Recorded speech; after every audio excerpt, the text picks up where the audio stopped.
Hello and welcome to Socially distanced Headingley. Yes. John Davidson here with Phil Kaplan, and we're back at Headingley, and isn't it a beautiful day for the return of Super League, Phil? How good does that pitch look? A lot better than it did when we locked down. They've done a fantastic job in getting it more green than sand. I guess that when you haven't played on it for 5 months, it allows the grass to They have foxes about to keep them off the field. We're finally back. How are you feeling ahead of this? And I must say, lovely mask. Does your wife make that, or? No, I can recommend a young lady who's trying to create a cottage industry with making people's masks, and we wanted to support her, so Good work. we got one. I stole mine from a few hospitals. It's another story for another time. I'm still trying to work out how Haribo was maintaining the mask. Yeah. But we'll get there. Well, not eating for about 6 hours is definitely, I'll struggle with that. You didn't even know what a snack tin was, did you? No. Still don't know. Oh, there we go. 6 to go. I think the siren works.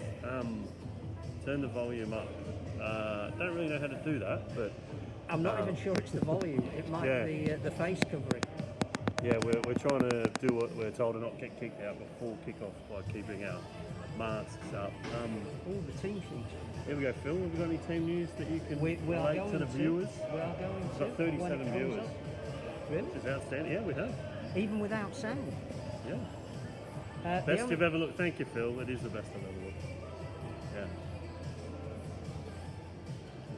Matty Lees is out. Matty Lees is out injured. James Graham starts. Arthur Morg is at fullback in place of Sam Tompkins. That we do know. We can hear the St Helens players in the background warming up, which is going to be bizarre, actually hearing the players. We're going to hear a lot of swearing and sledging. Sky have got the biggest bleep button you've ever seen. Got it whenever Rugby League Louis gets the ball. Game. We are glad to be back because we've missed it so much, but there is still a little feeling of trepidation in the back of our mind that this is just all so odd and bizarre. Bizarre is the new norm. I don't know how significant the putting back of trial events for crowds is going to be for this particular sport. We've backloaded this competition to make it work, to have fans in it. And if we get into the 1st of October before we have that trial, and we're supposed to have our big events middle of October, middle of November, you start to worry, are we putting the players in undue duress for something that we may not be able to complete in a manner we'd like to? On that point on crowds coming, I mean, you can see in certain areas you can number off the seats, but when you've got standing terraces, you can't. That just doesn't work. I think it's more to do with getting people in and out without getting too close to each other. It's more to do with what happens at half time when they all decamp to the toilet, which is perfectly understandable. How do you regulate all of that? And I think those are issues that will keep crowds to a level whereby does it become economic or not? Because the only reason we wanted crowds in was so that the clubs could make sufficient money to keep themselves going, and it's a very fine balance. I wouldn't want to be an administrator of a club or a competition at the moment because the rules change every other day. They do, and they're changing in different parts of the world a lot. How do you see the teams coming back? I mean, St Helens, I can remember the last games as I was there at the Jungle, but they were looking a bit shaky. Casper really put a number on them. They haven't played since then, so form probably goes out the window, but it'll be interesting how each team's how much they've trained, how much players individually have done, and how they come back, and just getting used to that contact in their bodies. I guess there's two things. One is how have they looked after themselves individually, and the other thing is how is it affected by the rule changes? Because we have completely changed the dynamic of the sport. We're promoting speed and endurance, and some clubs have recruited in an opposite direction. But I also think there isn't a form line. Because you only need to look at, for example, Brisbane, who went into their lockdown 2 out of 2. It's going to be their year. They've got a different way of playing. They've got different. No one said it was going to be their year. Oh, but they didn't look abject, whereas now they do. Yes, yeah. You know, they've come back. And the Roosters were the reverse. Lost 9 out of 10, and haven't adapted. You know, even Souths who are inconsistent, because I think they recruited a certain way, and it's really, really hard to change that. I mean, there's a philosophical argument with these 2 matches. These are catch-up games. These are ones that should have been played during the first part of the season, pre-lockdown. Should these games be played under the old rules? Whereas the argument then becomes, at least it's the same for everybody if we're all starting off at the same point. But the league table, such as it is, whether it matters or not, is another philosophical Well, that's it issue. with no relegation. Does it matter? Yeah. My concern is a little bit about banning the scrum. I think there will be some more re-evaluation of the 6 again rule. I mean, if you're 4 players in a tackle as opposed to a scrum, you've got as much chance of passing on a virus, you would think.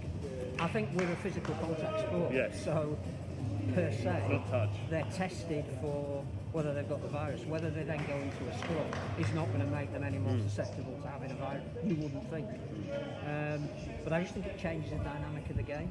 And if we're going to have handovers that might take up to 30 seconds in place of a scrum, why don't we just have a scrum? And the one thing that has worked for me in the NRL is choosing where you place the scrum. Yes. Has actually opened up the field for inventive teams. And I like that. I think that's given us a new dimension. I was watching, there was some highlights of we've last got year's the grand team sheet. final. Here we go. So, should we do the whole team? Yes, sheet you go for it, Phil. For Saints, Lachlan Coote at fullback, Tommy Makinson and Regan Grace from the wings, Kevin Aguama and Mark Percival, who's going to be out long term, one of the beneficiaries of the break. He's back. Harves, Lomax and Farge, Walmsley, Roby and Graham. That's a pretty fierce if you have scrums. Zeb Taylor, who of course is now in his farewell performances, James Bentley and Morgan Knowles. On the bench, Louis McCarthy, Scarsbrook, leap him out, Kyle Amor, Joe Batchelor and Aaron Smith, and auxiliary hookers are going to be massive. Yeah, that was something I was going to ask you, how the hooking position, or even more important, it becomes in the league. Absolutely massive. I think the clubs And most teams you think will be keeping, having 2 hookers. yeah, they're going to, and 2 hookers that offer dynamism in midfield. Your Darren Clark. John Wilkins. Remember him? He used to play with me. Do? For the Dragons, Arthur Moore, the young winger, is at fullback in place of the Van Sam Tompkins. Great news that Tom Davis is on the wing because he's been out for 16 months. Fuad Yaha. In the centres, Sami Somilangi and Israel Folau. So interesting. Maloney and Drinkwater at half back. I think there's a lot of invention. There's a back division that can exploit space. Up front, Remy Casti, Michael McAlorum and Julian Gusto, Matt Whitley, Joel Tompkins and Ben Garcia. On the bench, Sam Mower's back, Ulrich Da Costa, again your backup hooker, Jason Battieri and Sam Cassiano. That looks to me like a big team. It does, yeah. It's a big bench apart from the cross stuff. There's some offloading ability, but is that going to hamper the Dragons with too many big men? It is fascinating. We've been asked for the predictions. How do you... Having just said it's impossible to draw a timeline, Yep. we've got to predict what's going to happen. I genuinely have no idea. I think I never do anyway, but I now have an excuse not to have an idea. Christian Wolf was trying to change a little bit the way that Saints played. Under Justin Holbrook, it was a fast offloading team, which would be ideally suited to these restrictions. Christian Wolf was trying to make them a bit tougher in defence and slow them down a little bit. A bit more structure. So,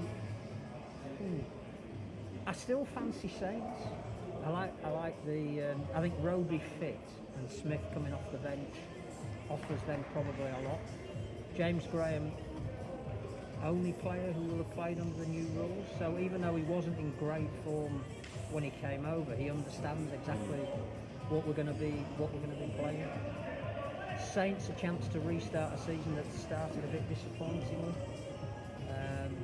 Dragons flew in this morning. It's a tough ask. Yeah, whoever you want. I think you're right. I think there's probably a little bit of an edge with obviously Percival coming back, with St Helens essentially being on home to Sam Tompkins missing the Dragons. I think he would have been He's a big, fantastic. I think we saw in the Nines in the World Cup, and he's a very good attacking player. So I think St Helens. Some tweet. I think St Helens my 12 for me. About you. I think Saints, but I have, in terms of margins, games can blow out. We've seen that even in the NRL, that you get 3-6 against and you conceded, and I think I'd hate to offer any sort of guess about who the margins are going to be, but I just think Saints will take the first game. And in the second game, I don't think we've got any teams yet. But No, again, I think Jermaine McGilvray's out for Huddersfield. That's a late change. It would say a lot about hookers, but the big advantage for Leeds, even being the away team at home, is that they've got they've got one of the informed hookers when we shut down, one of the best potential hookers when we restart. I think Richie Myler will be the backup hooker on the bench. No, Cruz Leeming, and Brad Dwyer, I think, with Myler to fit in wherever he needs to. I just think that offers Leeds a little bit more variety. So I'm going to go for Leeds, as clearly as says no lockdown change there. But I just think under the new rules that just might suit their team. They were looking quite good in the first 7 rounds, and Huddersfield were also looking good, but did have that loss to Toronto and the I think Huddersfield are quite a conservative team in the way they played, whereas Leeds were playing quite a lot of expansive rugby. The two teams with the best defensive records when we shut down. But I just think Leeds have got more strike. I think Harry Newman and Conrad Burrell in the centre is Can't hear anything. Sorry, David. We're masked. I don't have sufficient sign language. But we did our best. Yes, we're trying. We're doing our best. One thing I guess we're going to have to be noting, I haven't seen an official count, but the amount of injuries that we've seen in the NRL, I mean, it seems $25 million. Really? Is that, as last is that just the debts that Toronto owe? Or? Yes, that's just Sunnyville. No, a lot of talent is on the sidelines. That is a concern because the players aren't physically conditioned for the game, and they're playing a faster version of it. That's right. Which is the recipe for injury. We've seen numerous clubs decimated. I wonder here with no championship or League One, and you then go to dual reg, but then if those players haven't been training or playing, absolutely. And again, the issue I think is that you're going to use all of your younger players. Some of them aren't going to be ready to play at this level. Not that they haven't got the talent, but it's very hard to pitch them in and expect them to play at the top level straight away. So the teams with the best youngsters who can adapt the quickest will win the competition. But then it comes back down to, of course it matters to the players, of course it matters to the fans, but for the sport, does it matter who wins this year, or is it just survival and getting through it to next year? That's a very good question. I think there's a notion of that, but I think if you speak to any clubs fans, they'll still want to win whatever competition. Absolutely, and so they should. But in the wider picture of things, I think we have to say that there is no relegation. Whoever wins will have not only deserved to win, but will have overcome arguably some of the toughest obstacles any team's ever had to. So they'll be worthy. But in the ultimate scheme of things, it doesn't matter who wins. Will we see teams perhaps throwing in some more kids, or coaches being less under pressure, or will we still see sackings? No, I mean that. Apart from the fact that no club's got any money to pay anybody out. No, this is you take away relegation, you take away all of that. I think Tony Smith's right that we may even see some better rugby with the pressure taken off coaches and teams without that. And I think more youngsters will get given a chance because there's a licence to make mistakes. They're not going to cost the team their Super League status. So I think we're going to have a very different product this year to the one that we've had in previous years, which is fine because coming back is all that's important. But let's not get too het up about who wins and who loses on a week-to-week basis. There'll be teams flying out to France that clearly will, I think, rest players for that journey. There'll be the Dragons will have to look at again, you know, do they keep a lot of their better players for when they're playing at home and to pick up points? And all of that's going to be factored into it. And we're sitting here on the verge of the first game back, and we clearly don't know. I think it's going to be really interesting too, what ratings. You know, we've got two, well, we're supposed to have three, but we've got 2 games today. I think 3 next Saturday, 2 on the Sunday, but it's quite a smorgasbord. Yep. Obviously, the football seasons are all finished now. Apart from the Scottish season, which has just started. Does that count? Of course it does. We all love Celtic and Rangers. Yeah, I think beautiful conditions though. Yeah, no, I think August is a pivotal month for this sport because we don't know how the season's going to end, if we're being perfectly honest, because we don't know if crowds are coming back. What we do know is that for most of the month of August, with the amount of games that are going to be on, we are going to be a major sport. We've got a window of opportunity. If we can take it, we could do immeasurable good. And again, that's more important than who actually wins. Very philosophical film, I like it. We're probably going to go because you probably can't hear us anyway. No. Even though we're saying really insightful things.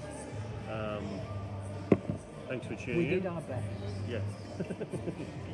I think the mantra of Lee Radford. We made more sense by you not hearing. We might try and do something later, or we might not. We'll see. But thank you for tuning in. Persevering.